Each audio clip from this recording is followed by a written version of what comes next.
Hello, ladies and gentlemen. My name is Kurt, and welcome back to Far Lands or Bust. This is episode 320 of Far Lands or Bust. Oh, there's a creeper over there, and a top there. All right, let's quickly protect the hidey hole, because those creepers are quite creepy, and they like to invite themselves into my hidey holes after I leave them. Look at them all. They're being surrounded. Moo indeed, cow. I would be worried as well if I were you, but the sun rises in the east and we have to continue west to the far lands. This is, like I said, episode 320. Where was that guy? There was one over here. Maybe he despawned. Episode 320, and it is Wednesday, January 29th, 2014.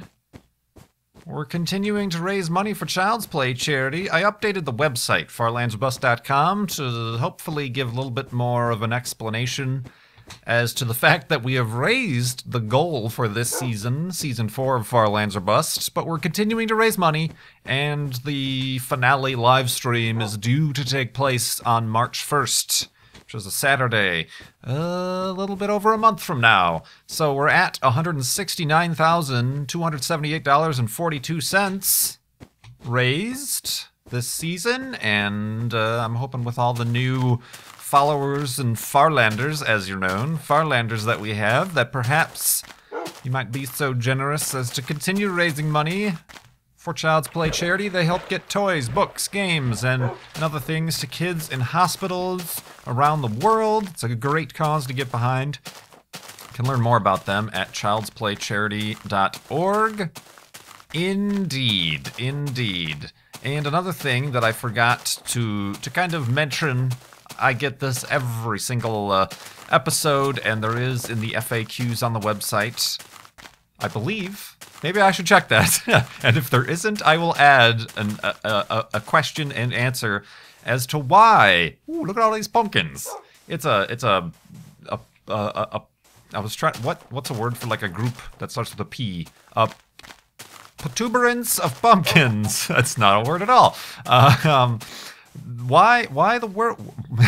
Indy, why does the ground move? No, why the world shakes whilst I'm walking...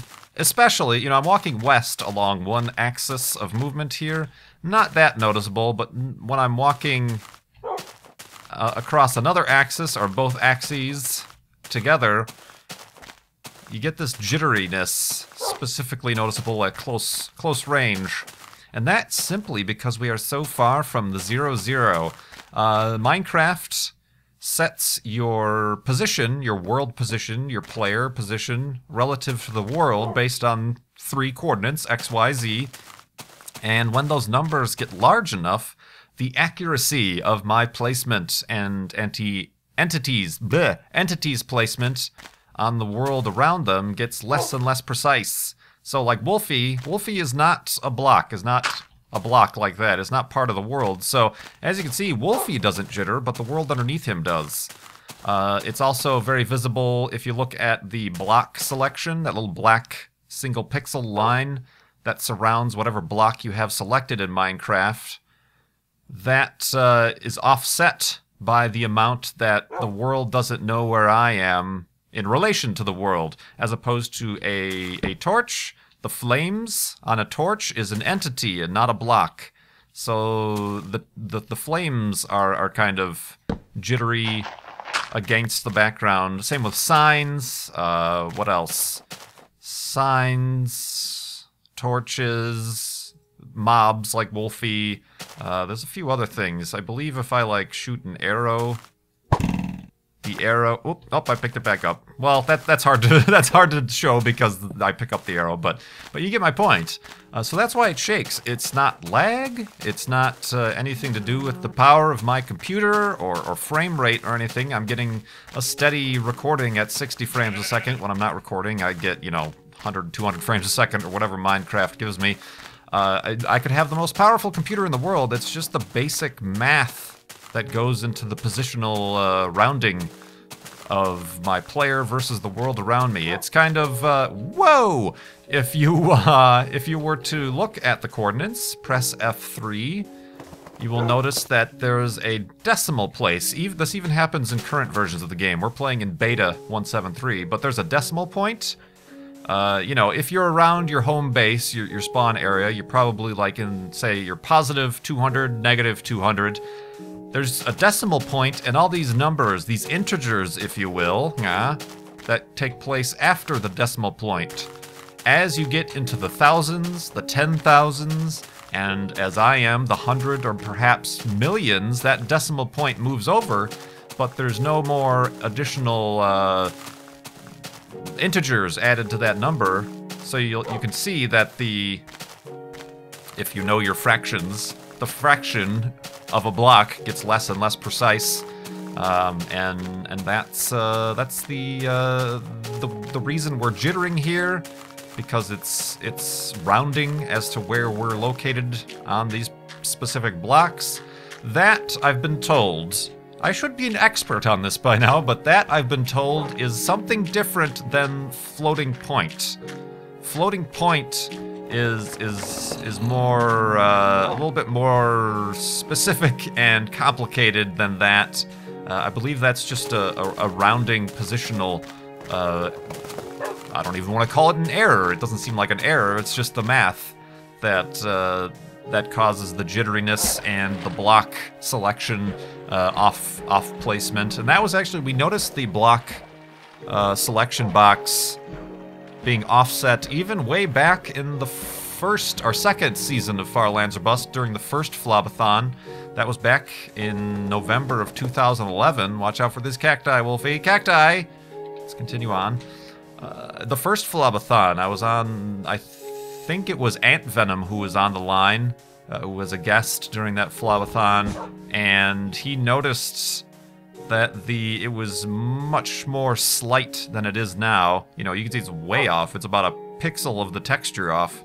But it was a lot more slight than that, but we noticed it even back then. So it's something that you can come across even in your normal play, even if you're not walking to the far lands, because we were only 292,000 blocks from spawn. So while perhaps maybe not your day-to-day Minecraft user would get out to those distances, it's perfectly possible to get out there, probably via a portal, nether portal or something like that. But there are more important things happening right now, because pink sheep, pink sheep, pink sheep. Oh, mythical pink sheep of multicolored pinkitude. Ah, we haven't seen one of you guys in a while. Hi, how are you? We were just talking about the floating point positional errors and rounding block player position, and you showed up, and you are a sight for sore eyes. The pink sheep is a very mythical creature, the rarest of friendly mobs, at least in terms of color. Yeah, they tend. When did we find the pink sheep last time? Oh, when we doubled the goal during Flobathon 2 in 2012. We just happened to also meet a pink sheep, so we made a monument to the pink sheep. Other times we've run into the pink sheep. Woof. Very, very fun time. So the pink sheep is kind of a mini mascot of Far Lands or Busts that we come across on random moments. So this is the pink sheep of episode 320-ness. Woof! Wolfie agrees. I'm gonna leave you be. Normally I'll shear, or I'll give Wolfie the pleasure of killing such a rare prey, as he is very anxious to want to do right now, it appears. But I will leave this one be. You are a pink sheep who shall continue to be pink, and shall continue to roam these lands with your sheepy friends. You can't breed animals in this version of the game, so I can't, you know, breed those two and see what comes out of it. There's no babies or anything like that, so good day to you, sir. Good day, farewell, and we're about to say good night, because it is the end of this night. So let's make an elevated hidey hole. And bleep, blop, bleep, and a bloop, and a blink. Woof! Woof indeed. All right, let's place down the bed. Get to sleep, and I have some questions to answer from donors. In the last episode, we answered a bunch of questions from YouTube comments, but now we have questions that came in with donations to Child's Play charity. So we'll get to those in the morning.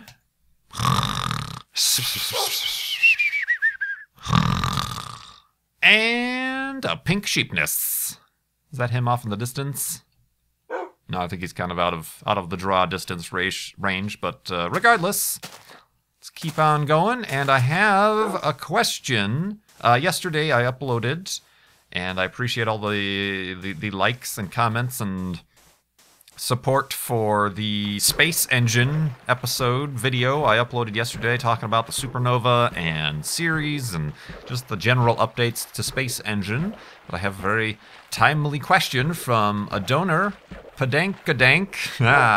Padankadank, thank you very much for your donation, but also thank you for the question. Asks, or says, I just bought my first telescope. It is an XT8I 8-inch Dobsonian telescope. That is from Orion Telescopes. Actually, I own the XT8. The XT8I has a little bit of a computer chip in it and a little hand controller. It doesn't have a motor, so it doesn't automatically point to an object, but you can input an object, say you want to look at M82, the galaxy that has the supernova. You input that in, and then it says, okay, push left, and it'll tell you to stop when you're done pushing left, and then it'll say push up or down, and it'll tell you to stop on the little hand controller, and then it's kind of like a GPS, if you will, for finding things in the night sky. As opposed to mine, the XT8 is just, there's no computers, it's just your basic telescope on a base, and you have to find and push and locate your objects yourself. Oh, I thought that was another pink sheep. No, that's just a pig. That's just your normal pig. So very similar. They do have, there's an even more advanced telescope from Orion Telescopes that does have a motor, and it is go-to, which is unusual for a Dobsonian to have go-to, but anyway, so yes, you and I, Padankadank, have pretty much the same telescope, and the question that they ask is, I've realized I need some better eyepieces. Whoops, sorry, Wolfie, careful. Oh. I need some better eyepieces and a better focuser, if that's possible. Can you offer any guidance? Well, first of all, I would probably, I'm assuming it probably gave you the very basic, I'm not sure. Mine included two eyepieces, a 25mm and a 10mm. And in terms of telescopes, your eyepiece is what gives you your magnification. You multiply or divide, I can't remember, your eyepiece with your focal length, and the focal length of the 8-inch Dobsonian from Orion is 1600 millimeters. Yeah, I could be wrong, but that sounds right. So you do that, and that's how you get your magnification. I mean, those are good. They're the very basic. The 25mm gives you less magnification and a wider field, whereas opposed to the 10mm is much better for your planetary. Close up, much more magnification, maybe gives you 150 magnification, or it would be 160, because 10mm into 1600mm. Yeah, 160 magnification. I would suggest, first of all, probably getting a better finder instead. A finder is, for those of you who don't know telescopes, when you look at a telescope, you see the main tube. The tube! You see the main tube, and then normally attached to the side of the main tube is like a smaller telescope. That is the finder, and that's what you use when you're pointing up in the sky. You look through the finder to get into the general location of where the object is. There's normally crosshairs on the finder. And then you go to the main telescope with your eyepiece, and then fine-tune where you're located in order to find your object. The one that's normally included with these telescopes is good, but it's best to have what's known as a red dot finder. It's basically, it doesn't magnify. It's almost like a heads-up display. It'll put a little red dot on a piece of glass, and it allows you... You'd be amazed at how difficult it is to just find the moon through a telescope, because of the magnification, and it's really hard to look down the sight of a telescope because you're looking at such a small sliver of the sky. It takes a lot of hunting. So having a red dot finder, Orion sells some. I personally have one that's made by Rigel. It's called a Rigel.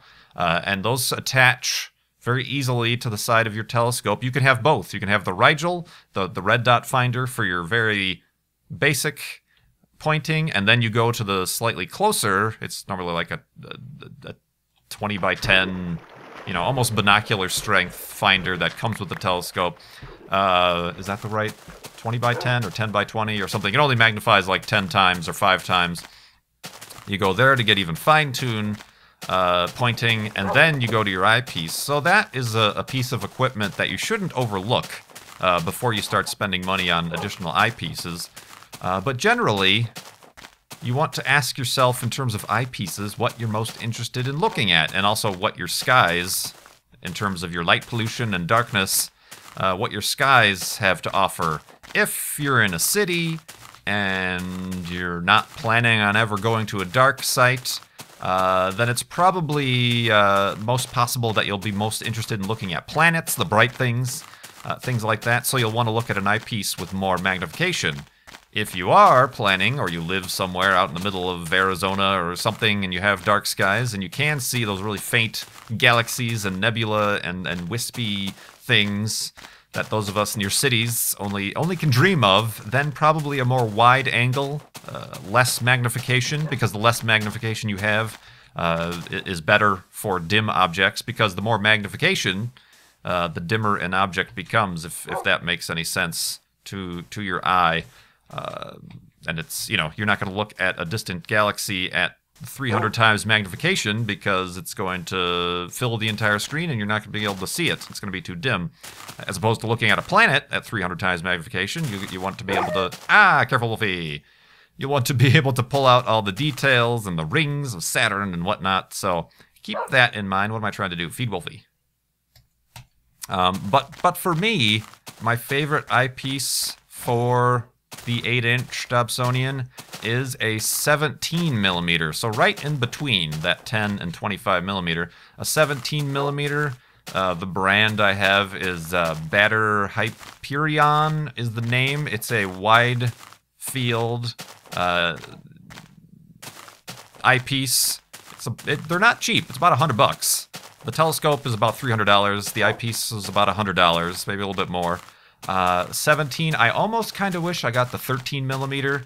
So I would almost suggest the 13 millimeter, because I personally am a little bit more interested in planetary viewing and things like that. But it's a great eyepiece, great quality. I mean, you could, for those of you who don't know astronomy or amateur astronomy, there is an eyepiece manufacturer out there called Teleview, and they make some very nice, just excellent eyepieces. The Teleview, what is the name? There's like a guy, I'm trying to think of the name. It's a, Panoptic? Yeah, Panoptic, is like a subcategory of the Teleview eyepieces. And those will set you back, 800 and possibly into the $1,000 range for a single eyepiece. But the quality and the way there's so many pieces of glass, they look like hand grenades basically. There's so many, they're so heavy, and there's so many pieces of glass in there that just so finely bend the light, and you get such a flat and perfect field, and no vignetting or crazy aberrations that people in astronomy have little suitcases full of those things, because they're very particular about the eyepieces they look through, and I'm not saying, definitely as a beginner for your first telescope, you don't need to spend that much money. You'll never notice the difference if your eye is not trained in viewing through so many different eyepieces. But you can get a decent wide field. I'd say 13, 15, 17 millimeter is a sweet spot. I also have a 30 millimeter wide angle eyepiece, which is just awesome to look at. You could fit the moon, and it's really cool to see the moon and the surrounding stars, so it's really nice to have like a 100-degree field of view. It's like you're putting your head inside of a fish tank and looking at the stars and the heavens around, but it's really no good for even looking at planets or anything like that. It's good at looking at something like the Andromeda Galaxy. You can fit the whole Andromeda Galaxy into an eyepiece like that, but that one I got used for like $40 or something like that. You know, it's a little bit more dramatic. Some people like that versus the close-up views. So yeah, that's what I would recommend. Shop around if you do have an astronomy club or other people interested in astronomy that have collections of eyepieces.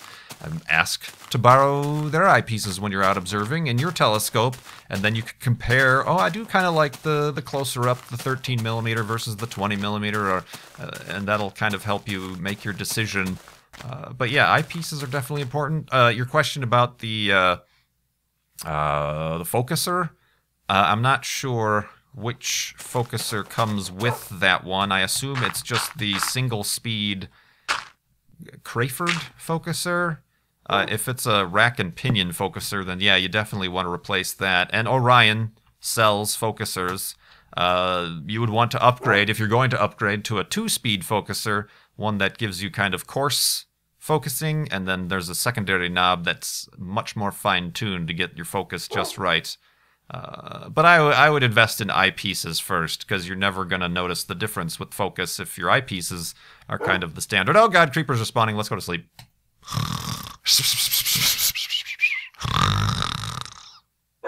Woof, and wakeness.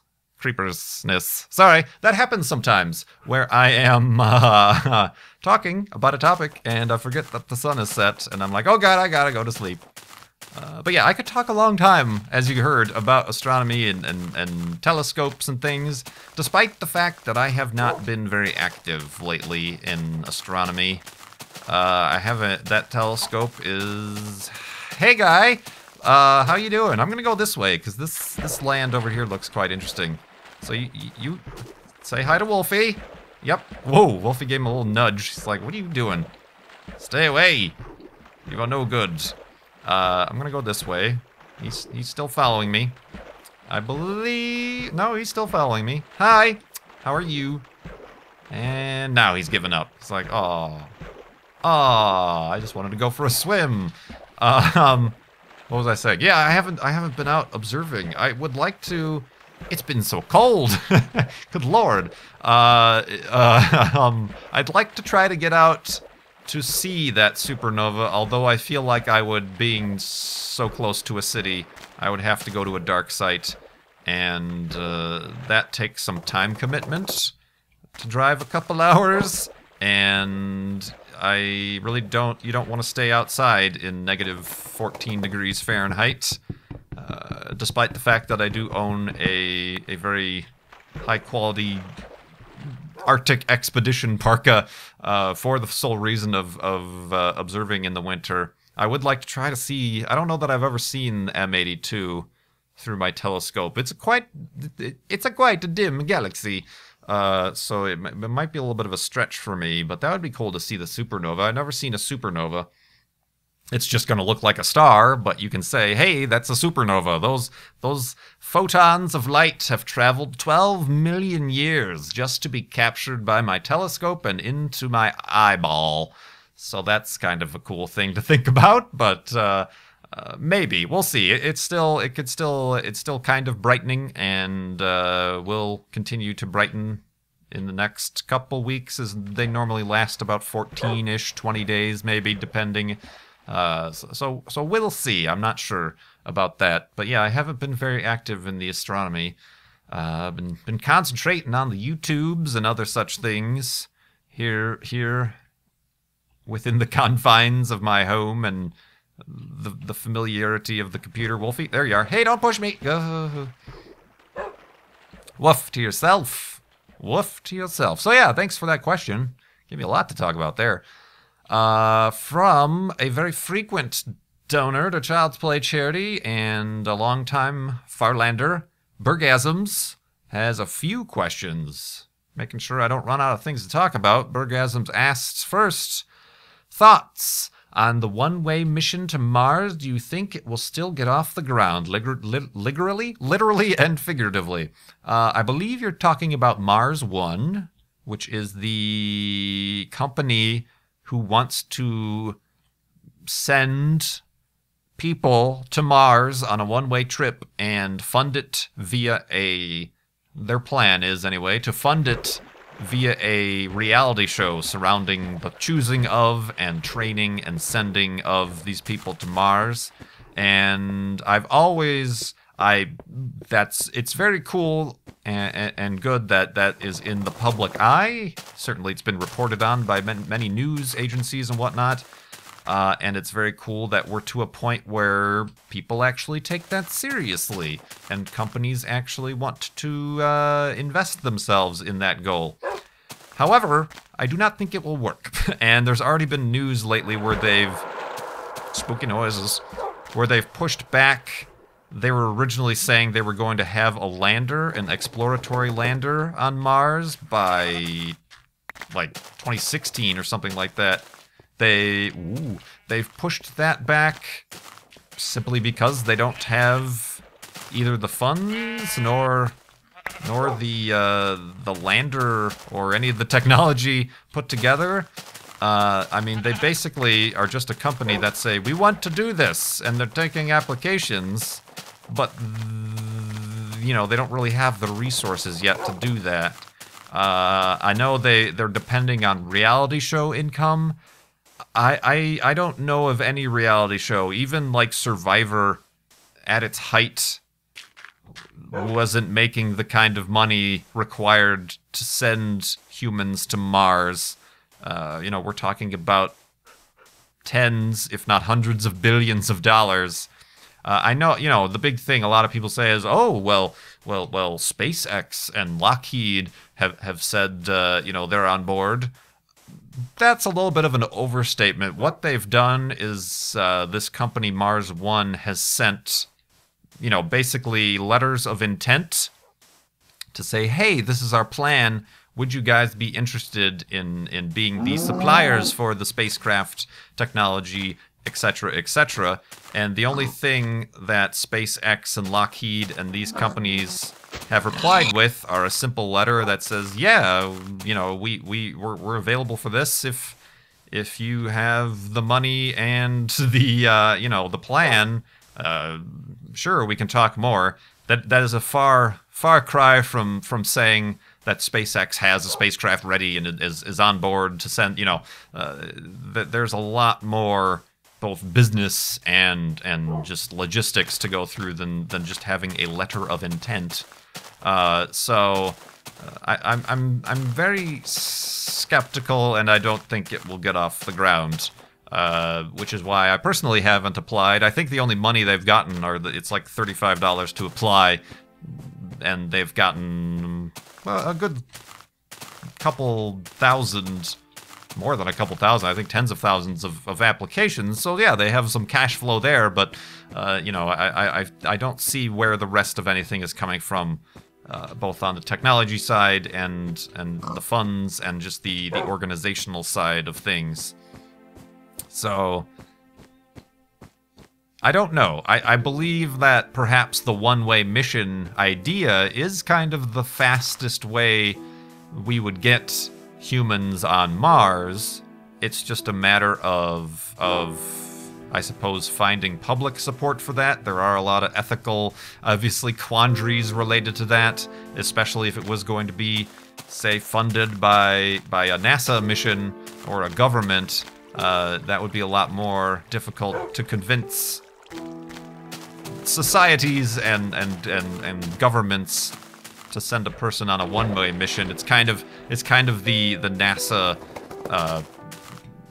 what's the word I'm looking for? The NASA creed that, you know, the original mission to send humans to the moon and return them safely to Earth. It's always been return the astronauts safely to Earth has always been the mission. So it would be a major shift if anything other than that were to happen. So I hope during my lifetime we see people on the surface of Mars. It's every little item of news and budget update to NASA recently makes me question whether or not that's going to happen. But yeah, that's my thoughts on at least the Mars One thing.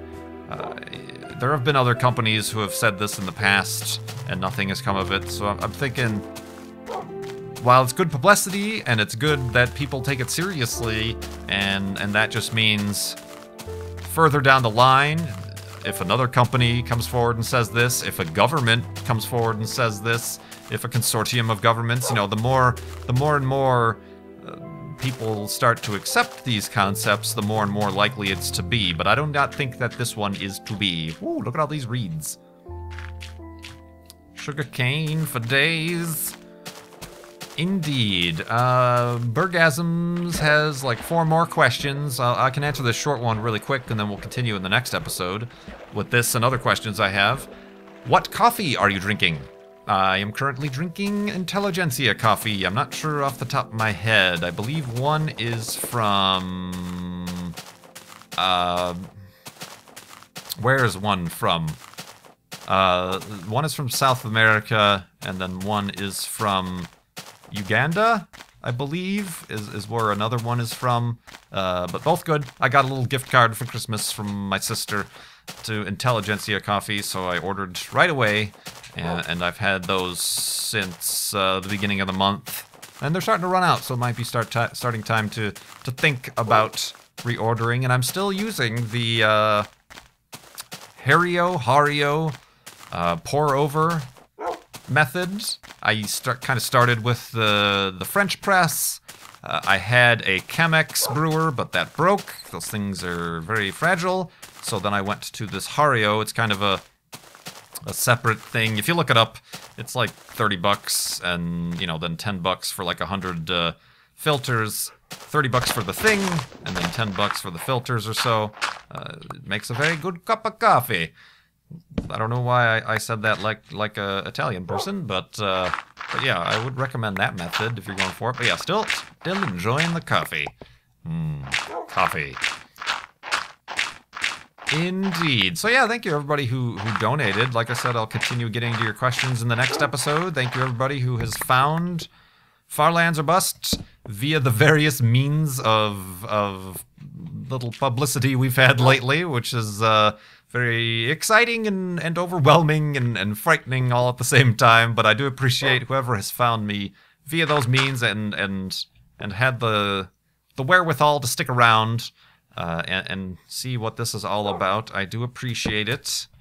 It's very funny that we had a bunch of creepers at the beginning of this episode, because tomorrow I'm bringing back the Far Lands or Bust flashbacks, little clips from episodes in the past Far Lands or Bust, and that one has to deal with a question I got on Twitter, is why do I always cover up the hidey holes when I leave them in the morning?